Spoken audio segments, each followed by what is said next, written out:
আমগুৰি বালিকা উচ্চ মাধ্যমিক বিদ্যালয়ৰ পৰা অৱতীৰ্ণ হৈছিল ৯৫% তেওঁ শীৰ্ষত অৱতীৰ্ণ হোৱা ছাত্ৰী লগতে এখনি ফুলাম গামোচাৰে তেখেতক সম্বৰ্ধনা জনাইছে আৰু আৰ্থিক পুৰস্কাৰ আৰ্থিক বৰঙণি আগবঢ়াইছে আৰু ইয়াৰ প্ৰত্যুক দত্ত ৯৪%ৰে টিয়ক কেন্দ্ৰৰ ভিতৰত সৰ্বোচ্চ নম্বৰ প্ৰাপ্ত ছাত্ৰ ইয়াৰ প্ৰত্যুক দত্ত আমি কামনা কৰিছো এওঁলোক জীৱনৰ বাটত সফল মানুহ হৈ নিজকে পৰিচয় দিবলৈ সক্ষম হয়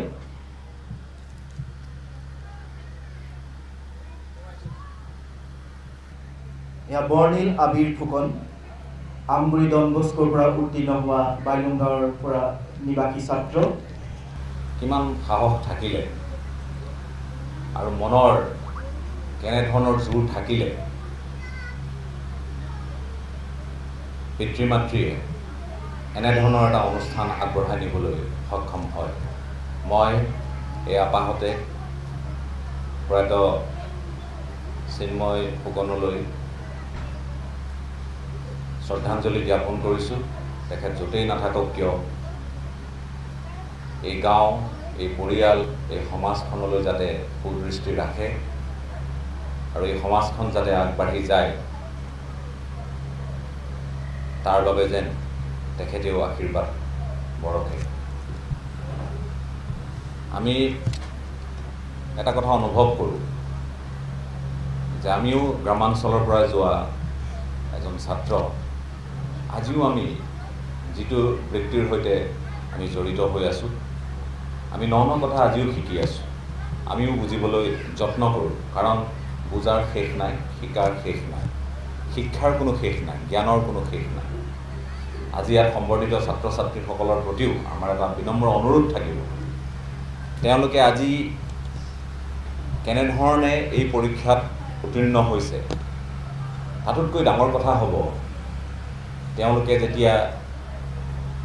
নিজ নিজ ক্ষেত্ৰত এগৰাকী পৈণত ব্যক্তি হিচাপে পৰিগণিত হৈ সেৱা আগবঢ়াব বা নিজৰ কৰ্মৰ জৰিয়তে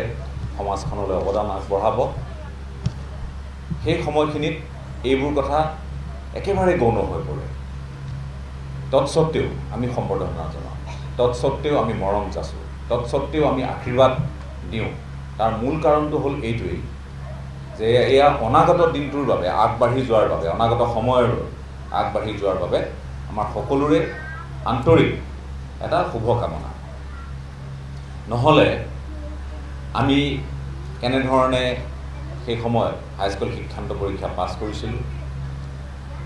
বা আমাতকৈও বহু গুণী জ্ঞানী ব্যক্তিয়ে কেনেধৰণে নিজৰ শিক্ষা জীৱন সাং কৰিছিলে এই কথাবোৰ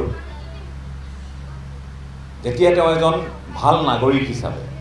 নিজৰ বৃত্তিৰ সৈতে বা নিজৰ যিকোনো কামৰ জৰিয়তে তেওঁ পৰিচয় যেতিয়া এটা লাভ কৰে সেই পৰিচয়টোৰ কথা যেতিয়া আহে তেতিয়াহে কয় নহয় এওঁ মেট্ৰিকত ষ্টেণ্ড কৰিছিল এওঁ হায়াৰ ছেকেণ্ডেৰীটো ষ্টেণ্ড কৰিছিল নহয় তেনেধৰণৰ কথাবোৰ তেতিয়া আহে বাকী আমি বহুতক দেখিলোঁ তেওঁলোকে এটা সময়ত অতি সুখ্যাতিৰে উত্তীৰ্ণ হয় গোটেই সমাজখন উবুৰি খাই পৰে তাৰ পাছত তেওঁলোক সময়ৰ সোঁতত ভিৰৰ মাজত তেওঁলোক হেৰাই যায় গতিকে ভিৰৰ মাজত হেৰাই নাযাবলৈ মই মোৰ কনিষ্ঠ বন্ধুসকলক এই ছাত্ৰ ছাত্ৰীসকলক মই অনুৰোধ জনাইছোঁ উপস্থিত থকা সকলোকে মই অনুৰোধ জনাইছোঁ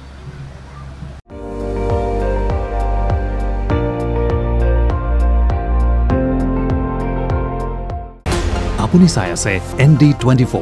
সৰ্বশ্ৰেষ্ঠ নহয় সৰ্বোত্তমৰ দৌৰ